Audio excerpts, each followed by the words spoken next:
রাজীব বন্দ্যোপাধ্যায় যখন দল ছেড়েছিলেন তখন মমতা বন্দ্যোপাধ্যায়ের ছবি বগল দাবা করে তিনি নিয়ে গেছিলেন এবং তার আবেগমথিত বক্তব্য আমরা শুনেছিলাম। আজকে আরেক ধরনের ছবি অদল বদল হলো। অর্জুন সিংয়ের অফিস থেকে 7 সকালে মমতা বন্দ্যোপাধ্যায় এবং অভিষেক বন্দ্যোপাধ্যায়ের ছবি সরে গেল। দুপুরের মধ্যে সেখানে দেশের প্রধানমন্ত্রীর ছবি অধিষ্ঠিত হলো। আমি প্রথমে প্রতিবেদনটা, তারপর বিস্তারিত আলোচনায় আসবো। দেখুন, গুড বাই হয়ে গেছে, গুড বাই করে দিয়েছে। আর কি গুড বাই করে দিয়েছে? মঞ্চে বসিয়ে আপনি বলবেন কি আপনাকে টিকিট দিলেন না, আর তারপরে বললেন আপনাকে টিকিট দেবো, তার এটা তো অপমান করা, ডাবল অপমান হবে না। উনিশের থেকে ভালো রেজাল্ট হবে বিজেপি, নিশ্চিতভাবে ভালো হওয়ার কথা। ব্যারাকপুর কি হবে? ব্যারাকপুর যেখানে ছিল সেখানেই থাকবে। কোথায় ছিল? বিজেপি কাছে ছিল, বিজেপি কাছে থাকবে।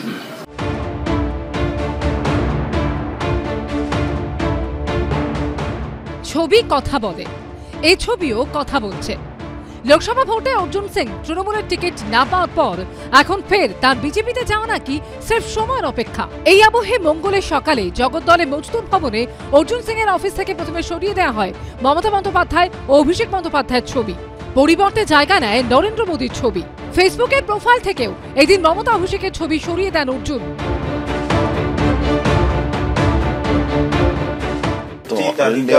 হওয়ার পর তৃণমূলের কেউ আপনার সঙ্গে যোগাযোগ করেছিল? শোনা যাচ্ছে ববি হাকিম ফোন করেছিলেন আপনাকে।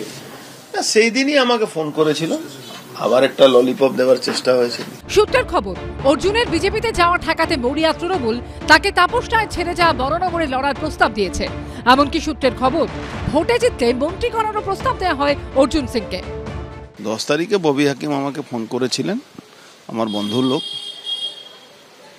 তখন আমি ওনাকে বললাম যে জিনিসটা আমার কাছে ছিল সেটাই দিলেন না, তো আমি এই বারানগর আমুক জায়গার করে কি লাভ আছে। আর যে বারানগরের কথা বলছেন ওনারা, অলরেডি ওখানে পোস্টার পড়ে গেছে কি বহিরাগতকে এখানে আনা যাবে না। কিন্তু তৃণমূল বলছে যে আপনাকে মন্ত্রিত্ব দেবে, সেই ক্ষেত্রে আপনি কি? আমার তো মন্ত্রী লাগবে না, আমি তো এমপি ছিলাম, আমি তো এমপি চাইছিলাম। আপনি আমাকে মন্ত্রী করবেন কেন? আমি তো চাইছি না, আমি ব্যারাকপুরকে ছাড়বো কেন? এখন প্রশ্ন একটাই, তৃণমূলের অর্জুন সিং এর বিজেপিতে দ্বিতীয় ইনিংস শুরু হবে কবে? বিজেপি সরাসরি কিছু না বললেও তাদেরও ওয়েলকাম ব্যাক অর্জুন লেখা বোর্ড কার্যত তৈরি বলেই রাজনৈতিক মহলে জল্পনা। কালকে এবার পার্থ ভৌমিক ভার্সেস অর্জুন সিং দেখা যাবে। উচিত তো সেটাই। ও তো পিছন দিয়ে যেভাবে শেষ মুহূর্তে আমার গলা কাটা হলো, সে তো লড়াই তো জায়গা চলেই গেছে। লড়াই তো কখনো ব্যক্তিগত হয় না, দলের সাথে দলের হয়। ওর হয়তো ক্ষোভ অভিমানে, হয়তো গতকাল বললো ক্ষোভ অভিমানে অনেক কথা বলেছিলাম, আজ আর কিছু বলবো না। কাল কি বলবে তো আমি জানি না। আমরা তো আগেই বলেছিলাম যে আপনি যাচ্ছেন, ভুল করেছেন, এটা যাওয়া ঠিক নয়। অর্জুন সিং কি প্রার্থী হচ্ছে আপনাদের? সে তো পার্টির পার্লামেন্টারি বোর্ড ঠিক করবে।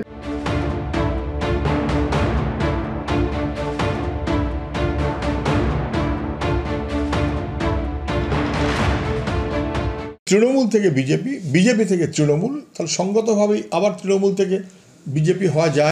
ধান্দাবাজির জন্য তৃণমূল, ধান্দা না পোষালে বিজেপি। ও বলতে পারবে, আমি বলতে পারবো না। আমার মাথার উপরে মমতা ব্যানার্জি ছিল, আছে, থাকবে। ছেলে জন্ম দেওয়ার পরে কোথায় যায় ঠিক থাকে না তো বন্ধু। আপাতত মন থেকে কোথায় অর্জুন সিং? ইতিমধ্যে কি বিজেপিতে সশরীরে যাওয়া কি আর 24 ঘন্টা কি 48 ঘন্টা দেরি? ব্রতদীপ ভট্টাচার্য, কৃষ্ণেন্দু অধিকারী ও অর্ণব মুখোপাধ্যায়ের রিপোর্ট, এবিপি আনন্দ। আমি ভাবছিলাম এ তো রাজনীতির জলসাগরের ছবি বিশ্বাস। না, এর কোনো রাজনৈতিক অর্থ ধরবেন না। আমি ক্ষয়িষ্ণু জমিদারির কথা বলছি না, ছবি বিশ্বাস বললাম কারণ একদিনের মধ্যে, কার্যত 24 ঘন্টার মধ্যে ছবিও পাল্টে গেল, বিশ্বাসও পাল্টে গেল। আমি শান্তনুদার কাছে আসবো। শান্তনুদা, সুদীপ বন্দ্যোপাধ্যায় যে ইন্টারেস্টিং কথা বলেছেন যে এরাম নয় যে তাপস রায়ের ক্ষেত্রে যে অভিযোগটা উঠেছিল, যে তাপস রায়ের কথা অবশ্য সুদীপ বন্দ্যোপাধ্যায় বলেননি, যে দল যোগাযোগ করেনি। তার কারণ সুদীপবাবু বলছেন যে অর্জুন সিংয়ের সঙ্গে প্রথমে তিনি অভিষেক বন্দ্যোপাধ্যায়ের কথা বলেই দিয়েছেন, তারপর মমতা বন্দ্যোপাধ্যায়ের সঙ্গেও কথা হয়। তার মানে আজকে এই মুভমেন্টগুলো প্রমাণ করছে যে কাজ হলো না। দেখুন সুমনবাবু, আমি একটা কথা বলি, অর্জুন সিং 2019-এ আমাদের দলে টিকিট না পেয়ে বিজেপিতে চলে যায়, তারপর ভুল শুধরে সে তৃণমূলে আবার আসে। তারপরে সে দল করেছে। আমি ব্যক্তিগতভাবে যেটা মনে করি, কেউ যদি নিষ্ঠার সাথে খুব অনেস্টি নিয়ে দল করে, তাহলে সে এক্সপেক্ট করতে পারে যে তার আবার পুনর্নমিনেশন হবে বা সে আবার নতুন টিকিট পাবে। এটা চাওয়াটা অত্যন্ত সঙ্গত একটা অধিকার, একটা ন্যায্য দাবি বলে আমি মনে করি। আমি ব্যক্তিগতভাবে যেটা মনে করি, এটা না পেলে কষ্ট হতে পারে, কিন্তু সেই কষ্টটা চেপে রেখে যদি আমি দলের অনুগত সৈনিক হই, তাহলে ফাইনালি দল সিদ্ধান্ত নিয়ে যাকে প্রার্থী করবে তাকে কাঁধে করে ভোট বৈতরণী পার করানোটাই অনুগত সৈনিকের কাজ, আমি এটা মনে করি। কিন্তু অর্জুন সিং বলছেন, শুনুন চেপে রেখে দলের প্রার্থীকে জেতাতে হবে, কষ্ট চাপার প্রশ্ন তো আসবে, কিন্তু ওনার আর্গুমেন্টটাও শুনুন। উনি বলছেন যে আমাকে তো বিজেপি থেকে তৃণমূলে নিয়ে আসা হয়েছিল এই বলে যে 1.5 বছর পর তোমায় লোকসভার টিকিট দেব, সেটা তো বেসিক ব্রিচ অফ কন্ট্রাক্ট বলে আমি বলছি না, অর্জুন সিং বলছেন।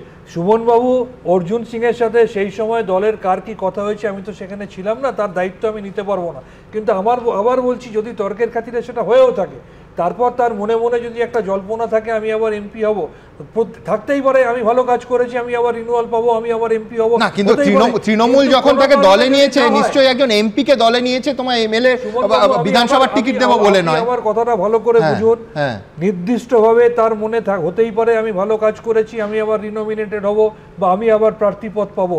কিন্তু যদি ফাইনালি দল একটা সিদ্ধান্ত নেয়, আমি যে নীতি নিয়ে চলি অন্তত আমারটা বলতে পারি, খারাপ লাগলেও দলের সিদ্ধান্তটা মেনে দলের প্রার্থীকে জেতানোটাই কাজ।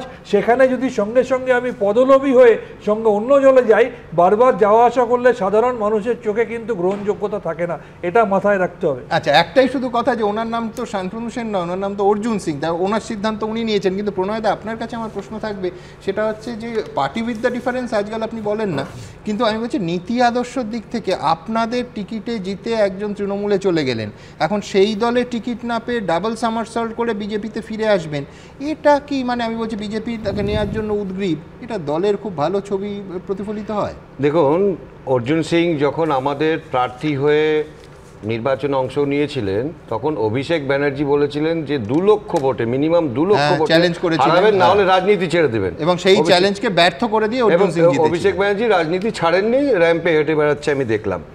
এখন যেটা কথা হচ্ছে যে দেখুন, অর্জুন সিং যখন আসেন আমি দেখছিলাম উনি অভিষেক ব্যানার্জির অফিসে, কিন্তু বাকিটাও বলুন যে সেই অভিষেক ব্যানার্জি অর্জুন সিংকে তৃণমূলে জয়েন করিয়েছিলেন। যে অভিষেক ব্যানার্জির অফিসে যাচ্ছেন, উনি বলছেন যে পাট শিল্পের উন্নতির জন্য, যে কেন্দ্রের মোদী সরকার নাকি পাট শিল্পীদের কথা ভাবছেন না, মমতা ব্যানার্জি এখানে পাট শিল্পের উন্নয়নের জন্য উনাকে প্রতিশ্রুতি দিয়েছেন, পাট শিল্পের জন্য খুব ভালো কজে উনি করেছিলেন।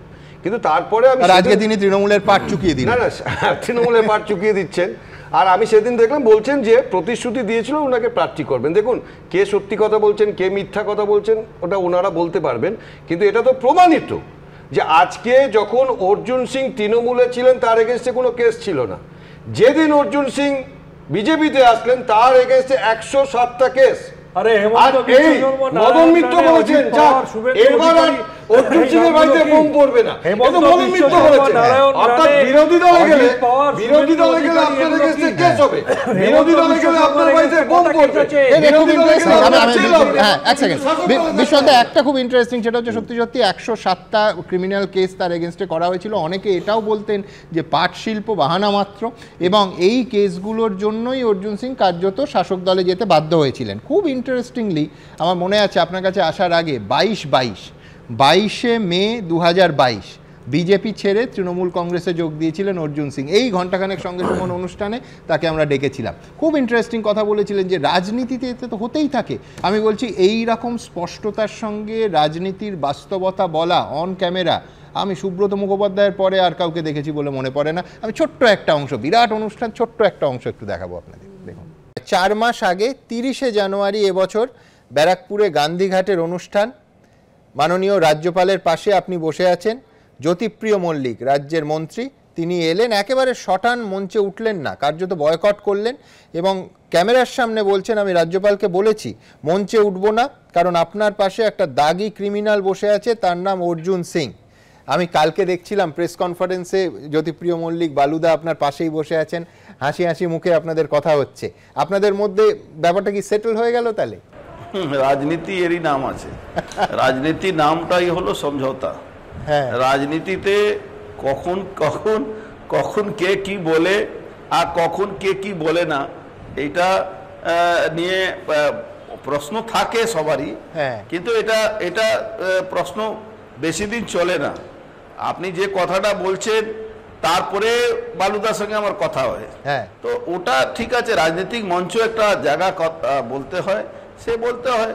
আজকে একটা সময় আমি তৃণমূল কংগ্রেস জন্মলগ্ন থেকে করেছি, তারপরে বিজেপিতে গেলাম, বিজেপি থেকে এমপি হয়েছি, এমপি হওয়ার পরে আবার বিজেপি থেকে চলে এসেছি আমি তৃণমূল কংগ্রেসের। এটাও একটা রাজনৈতিক পরিপ্রেক্ষে আমাকে চেঞ্জ করতে হলো। আপনি বলবেন যে রাজনীতিতে এমনই হয়, কিন্তু জিনিসটা তো সহজ নয়। মমতা বন্দ্যোপাধ্যায়কে বা অভিষেক বন্দ্যোপাধ্যায়কে আক্রমণ করে আবার তৃণমূলে ফিরিয়ে নেওয়া এবং অভিষেক বন্দ্যোপাধ্যায়ের হাত ধরে তিনি উত্তরীয় পড়িয়ে আপনাকে ব্যাক করিয়ে নিচ্ছেন, ম্যাজিকটা কি? যে সবার জীবনে এরকম হয় না। যারা বড় লোক হয় তারা ছোটদেরকে অ্যাডজাস্ট করে নেয়, ছোটদের ভুল ভ্রান্তিটাকে ক্ষমা করে দেয়, এটাই তো নিয়ম আছে।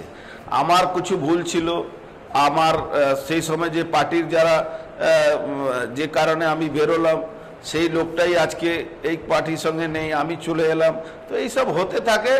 আর ভুল ভ্রান্তি হয়েছিল, যে ভুল ভ্রান্তিটাকে মিটিয়ে নেওয়া হয়েছে। বিশ্বনাথ কি বলবেন? অর্জুন সিং আবার তার পাখির চোখ খুঁজে পেলেন। আমি তিনটে নিয়ে বলবো, সেন্টেন্স বলবো। একটা হলো 2019 সালে এই অর্জুন সিং মমতা বন্দ্যোপাধ্যায়ের সাথে নবান্নে দেখা করে শটান চলে গেলেন টিকিট না পেয়ে দিল্লিতে এবং বিজেপির পতাকা ধরলেন। আমি বিশ্বনাথ যোগ করে দিই কিরকম হয়েছিল সিচুয়েশনটা, লাইভ দেখাচ্ছি আমরা। মমতা বন্দ্যোপাধ্যায় প্রেস কনফারেন্স ডাকলেন, খুঁজছেন অর্জুন কোথায়, শোনা গেল অর্জুন সিং সেখান থেকে তখন কলকাতা এয়ারপোর্টের পথে, বিমানবন্দরের পথে, কেন দিল্লি গিয়ে শটান বিজেপিতে যোগ দেবেন বলে। মমতা বন্দ্যোপাধ্যায় মধুর প্রতিশোধ নিয়ে, আমি বলেছিলাম অ্যান্টি ক্লাইম্যাক্স হয়ে গেল একদম। মানে আমি বলছি সেদিন মমতা বন্দ্যোপাধ্যায়কে বিশ্বাসঘাতকতা করেছিলেন অর্জুন সিং, আজকে অর্জুন সিংকে বিশ্বাসঘাতকতা করলো তৃণমূল কংগ্রেস বা মমতা বন্দ্যোপাধ্যায়। ফলে মানে খেলাটা 1:1 হলো। কিন্তু যে দুটো পয়েন্ট আমি বলতে চাই, যে দেখুন রাজনীতি কিন্তু ক্রমশ কিন্তু প্রেক্ষিতের এবং পাওয়ার পলিটিক্সের জায়গা থেকে ব্যক্তিকে সিদ্ধান্ত নিতে হচ্ছে। 105টা মামলা যখন অর্জুনের বিরুদ্ধে করলো, তার মধ্যে একটি মামলাতে তার জেল অপরিহার্য যখন হয়ে গেল, তখন কিন্তু অর্জুন কার্যত ভয় পেয়ে চলে গেছে। কিন্তু আপনি বলছেন এতগুলো ক্রিমিনাল কেস একের পর, এবং তার মধ্যে সবচেয়ে বড় ছিল ওই কোঅপারেটিভ যে কেসটা, তাতে তার জেল অপরিহার্য ছিল। আর যেই মমতা বন্দ্যোপাধ্যায়ের কাছে গেল, একটাও মামলা আর ইনিশিয়েট হলো না। মমতা বন্দ্যোপাধ্যায়ের কাছে যাওয়া মাত্রই সমস্ত পুলিশি কাজকর্ম বন্ধ হয়ে গেল তার বিরুদ্ধে। কিন্তু যেটা লেসেন আমার কাছে অপরিহার্য না, আপনি সম্ভবত অনিবার্য বলতে চাইছি। এবার যে জায়গাটা আমি বলতে চাইছি যে অর্জুন সিং তার মতন করে রাজনীতি করছেন, অ্যাডজাস্ট করবার চেষ্টা করছেন, কিন্তু বিজেপি কি 2021-এর পর কিছু শিখলো? আমার উত্তর না। কেন বলছি? 2021-এ 148টা ক্যান্ডিডেট দিয়েছিল তৃণমূল থেকে। 148টা তৃণমূলের ক্যান্ডিডেটের মধ্যে অধিকাংশ মুখ থুবড়ে পড়লো, এবং মানে যেটা অ্যান্টি তৃণমূলের পজিশন, মানে অ্যান্টি ইনকামবেন্সি ছিল, সরকারের বিরুদ্ধে অবস্থান ছিল, সেটা মানুষ কিন্তু যেই দেখলো ওই তৃণমূলের মুখগুলোই আবার প্রার্থী, মানুষ কিন্তু তখন আর বিজেপিকে পছন্দ করলো না। আমার প্রশ্ন হচ্ছে, বিজেপিকে 21 থেকে কিছু শিক্ষা নিল? নাহলে আবার কেন অর্জুনের নামটা আসছে, আবার অর্জুনকে ফিরিয়ে আনার কথা ভাবছে, অর্জুনকে ক্যান্ডিডেট কেন ভাবছে? এবং আমি বলছি যে দিল্লির রাজনীতিবিদরা কেন অর্জুনের সাথে সম্পর্ক রাখছে, যে অর্জুন সিং দল ত্যাগ করে চলে গিয়েছিল এবং কর্মীদের সাথে বিশ্বাসঘাতকতা করছে, তার থেকে বিজেপি কি শিখলো? আমি বলছি এর সহজ উত্তর হতে পারে যে বিজেপি মনে করছে ব্যারাকপুরে অর্জুন সিং এর বিকল্প নেই।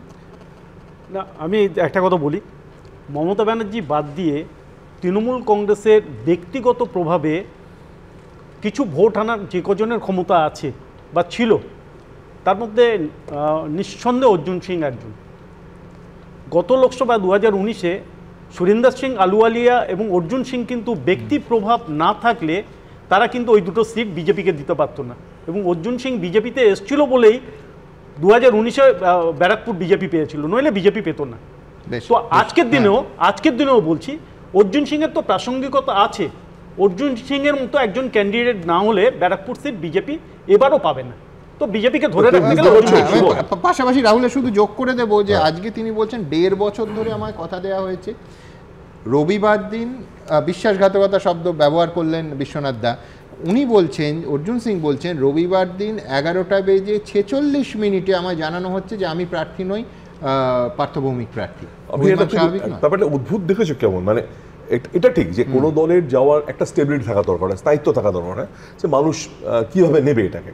একবারে যাতায়াত কন্টিনিউয়াস লেগে থাকলে মানুষ সেটা ভালোভাবে না, এটা মানলাম আমি। কিন্তু দেখো কেন্দ্রীয় নেতৃত্বেরও বিজেপি কি চাতক পাখির মতো সেই তৃণমূল দিকে তাকিয়ে বসে থাকতে হয়, মানে এখানকার রাজ্য নেতাদের উপর কোনো ভরসা বা নির্ভরযোগ্যতা বোধহয় নেই। এইরাম নেতা যখন তৃণমূলে ফিরে আসছে তোমরা তো মালা পরিয়ে উত্তরীয় পরিয়ে নিয়েছিলে। অর্জুন সিং ছাড়া কেউ জিততেই পারবে না, তার মানে দাঁড়িয়ে যারা যারা তৃণমূলের তারা ছাড়া এবার তৃণমূল কংগ্রেস 4 জন বিজেপির এমএলএ কে প্রার্থী করেছে, যারা বিধানসভার ভিতরে বলে ওরা তো বিজেপি। আজকে তো এই পশ্চিমবঙ্গ বিধানসভার যে স্পিকার তার পদত্যাগ করা উচিত, যে একাধিকবার বলেছে ওরা বিজেপি, যারা বলেছে ওরা বিজেপি বিধায়ক, তাদেরকে বিজেপি বিধায়ককে তৃণমূল কংগ্রেস কি করে এমপি করে? তাহলে আপনারা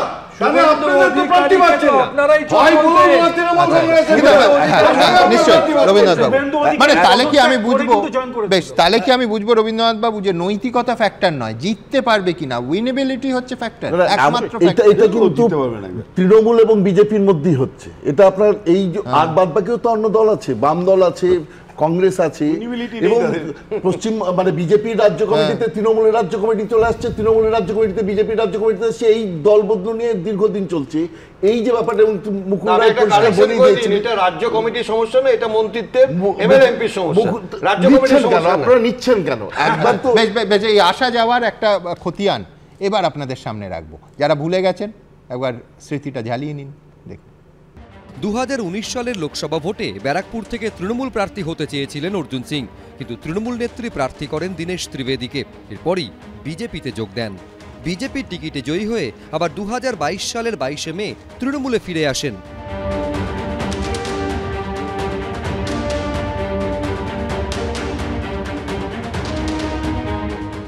যে সময় টিএমসি দরকার ছিল সব সময় অ্যাভেলেবেল ছিল, লেকিন যে ইম্পর্টেন্স পাওয়া দরকার ছিল বাবাকে ওরকম ইম্পর্টেন্স দেয়নি বাবাকে। ওরকম এতবার প্রমিস করা গিয়েছে কি মিনিস্টার করবে, এমপি টিকিট দেবে, আজকে বাবা এরকম ইম্পর্টেন্স ওখানে পাত তো নিশ্চয়ই ও ছেড়ে যেত না কখনো।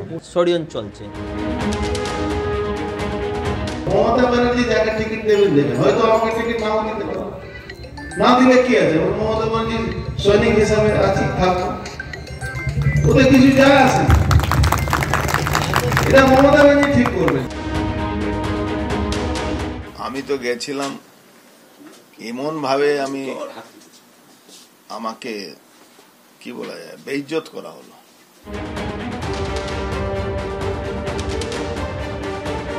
গানের মতো শুধু যাওয়া আসা, শুধু স্রোতে ভাষা, কিন্তু বিষয়টা রাজনৈতিক দলবদল যদি ঘন ঘন হয় তাহলে সেটা তো নিশ্চয়ই একটা সমস্যা তৈরি হবে, সাধারণ মানুষের চোখেও সেটা ভালো উদাহরণ নয়। 2022 সালের 22শে মে তৃণমূলে যোগ দেওয়ার ঠিক আগে সোশ্যাল মিডিয়ায় অর্জুন সিং লিখেছিলেন, সুনা হ্যায় আজ সমুন্দর কো খুদ পে গুমান আয়া হ্যায়, উধর হি লে চলো কস্তি জাহাঁ তুফান আয়া হ্যায়। যার অর্থ, শুনেছি সমুদ্র আজ নিজেকে নিয়ে গর্বিত, যেখানে ঝড় উঠেছে সেখানেই নিয়ে চলো নৌকা। এবার বিজেপির ঘাটে কখন ভিড়বে ব্যারাকপুরের সাংসদের নৌকা? দীপক ঘোষ, সমীরণ পাল, রাজীব চৌধুরী, এবিপি আনন্দ। আমি ঠিক এইখানে আমার পরের আরেকটা গুরুত্বপূর্ণ বিষয়ে আসবো। আজকে শিলিগুড়ির সভা থেকে রাজ্যের মুখ্যমন্ত্রী মমতা বন্দ্যোপাধ্যায় বললেন অভিষেক বন্দ্যোপাধ্যায়ের কিছু সম্পত্তি অ্যাটাচ করা হয়েছে। তিনি বললেন যে এই প্রথম আপনাদের সামনে এই কথা বললাম। ঠিক কি বলেছেন দেখাবো, তারপর আলোচনায় আসবো। দেখুন, अभिषेक देखो एक यंग लड़का, उसको तो कुछ करना पड़ेगा, जब शादी किया है, 2 बच्चे हैं, खिलाए खावाएगा कैसे? कुछ तो करना है। घर में बैठने से तो खाना नहीं मिलेगा।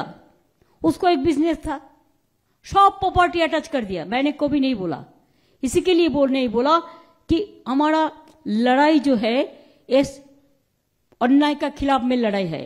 हमारा जो भी है आप ले लो, लेकिन आप लोकतंत्र को मत, उसका अधिकार मत छीनो।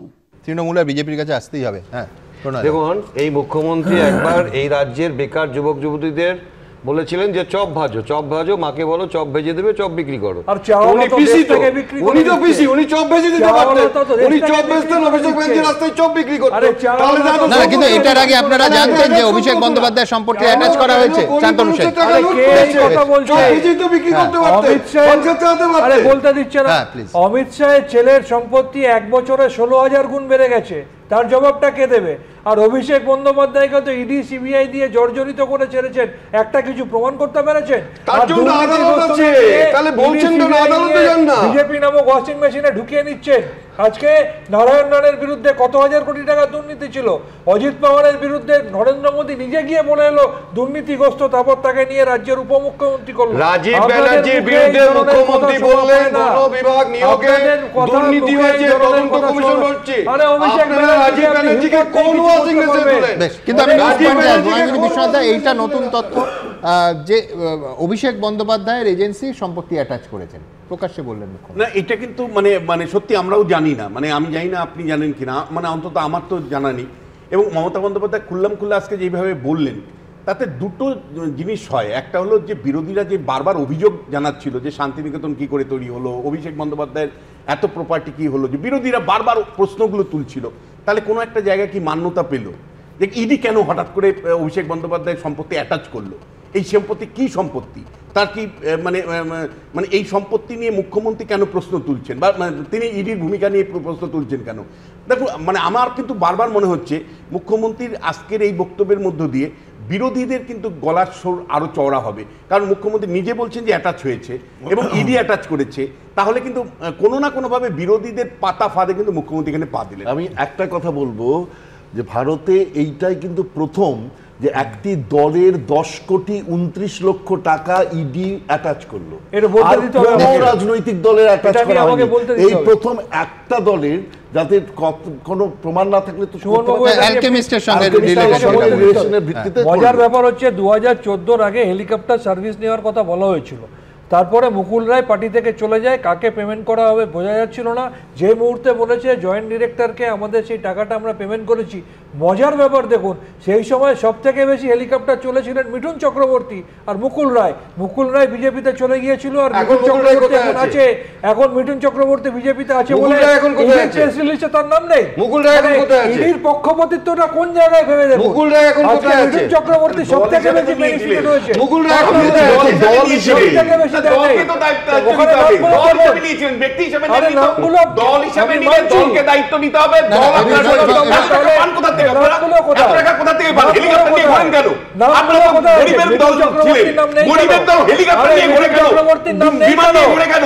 আপনারা গ্যাসফুড পার্টি ছিলেন, গরিবের পার্টি ছিলেন, গরিবের পার্টি এত হেলিকপ্টার নিয়ে ঘোরার কি আছে? কেন এত হেলিকপ্টার নিয়ে ঘোরে? এত বৈভব কেন? এত পয়সা কুড়ি কেন? এত বৈভব কেন আপনাদের? কোটি কোটি টাকা করে র্যাঙ্ক কোথা থেকে আসে আপনাদের কাছে? আপনারা তো মামানি মানুষ, এত কোটি কোটি টাকা খরচ করে কি করে উত্তর দেবেন না? পুরোটা অর্থনীতি, হ্যাঁ পুরো বিষয়টা অর্থনীতি এবং আর্থিক সামর্থ্যের দিকে চলে যাওয়ার আগে আমি এখানে আরেকটা গুরুত্বপূর্ণ বিষয় আনবো, সেটা হচ্ছে অন্য রাজ্য থেকে খেলোয়াড় এনে বা কলকাতা থেকে গায়ক নিয়ে গিয়ে অধীর রঞ্জন চৌধুরীকে হারানো যাবে না। না, কংগ্রেসের কেউ সৌম্য বা সুমন রায়চৌধুরী কথা বলছেন না, বলছেন এই মুহূর্তে তৃণমূল কংগ্রেসের বিধায়ক হুমায়ুন কবির। তিনি আবার বলছেন যে অতীতে নির্দল প্রার্থী হিসেবে তিনি টেবিল চিহ্নে দাঁড়িয়ে ৭৮,০০০ ভোট পেয়েছিলাম, আবার সেই চিহ্নে দাঁড়াবো।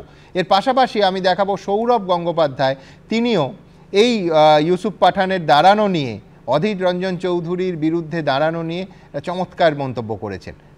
পরের প্রতিবেদন। অধীর চৌধুরীকে কোনো অন্য রাজ্য থেকে খেলোয়াড় এনে বা কলকাতায় থেকে গায়ক নিয়ে গিয়ে তাকে যে পরাস্ত করা যাবে না, সেটা এর আগে প্রমাণিত। মুর্শিদাবাদ জেলার দাপুটে বিধায়ক হুমায়ুন কবিরই মমতা বন্দ্যোপাধ্যায় ও অভিষেক বন্দ্যোপাধ্যায়ের ইউসুফ পাঠানকে অধীর চৌধুরীর বিরুদ্ধে নামানোর সিদ্ধান্তের মধ্যে কোনো যুক্তি খুঁজে পাচ্ছেন না। এর আগের শিক্ষা হয়নি যে কলকাতা থেকে গায়ক পাঠিয়ে 2014 সালে সব থেকে বেশি মার্জিনে 44টা এমপি জিতেছিল কংগ্রেসের তখন 2014 সালে। সেখানে কি হয়েছিল? সব থেকে বেশি মার্জিনে ভারতবর্ষের মধ্যে কংগ্রেসের যে 44 জন এমপি জিতেছিল, রাহুল গান্ধীকেও ছাড়িয়ে গিয়েছিল মার্জিনে অধীর চৌধুরী।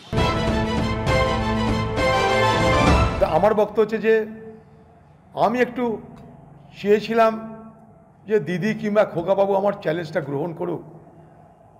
আমি অনেক দিন আগে, অনেক বছর আগে বলে দিয়েছি মুর্শিদাবাদে কংগ্রেস চুরমার, দিদি বলে কংগ্রেস শেষ। বাংলার তৃণমূলকে বলেছিলাম হয় দিদি কিংবা খোকা বাবু, তারা বহরমপুর লোকসভায় এসে আমার বিরুদ্ধে লড়াই করুক। যদি আমি হেরে যাই আমি রাজনীতি করা ছেড়ে দেব।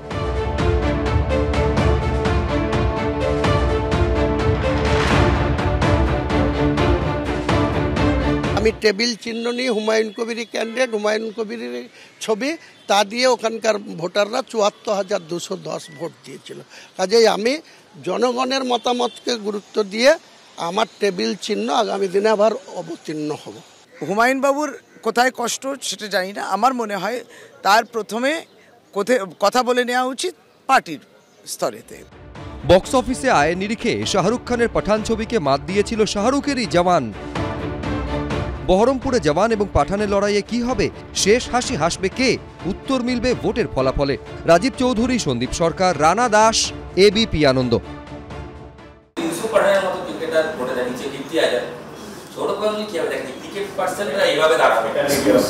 পলিটিক্স তো খারাপ না, ভালো তো। You actually get an opportunity to change things for people.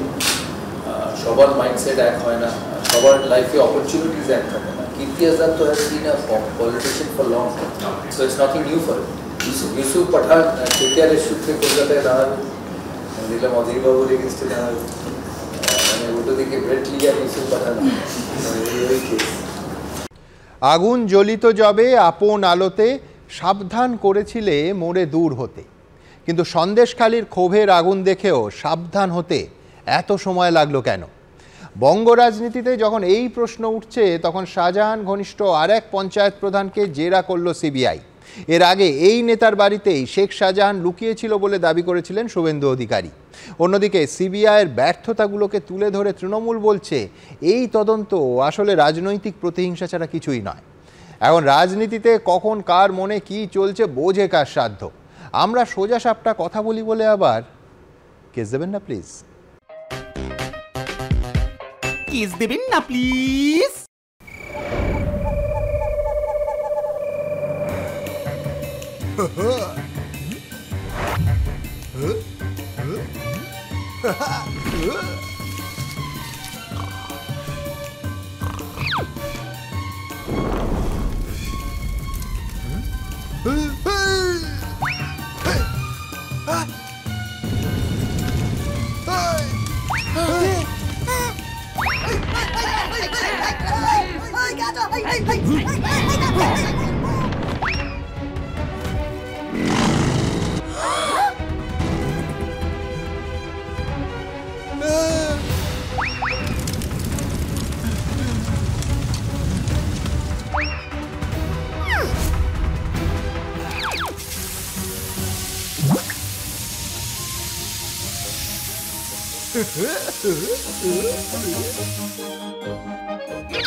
Case দেবেন না প্লিজ।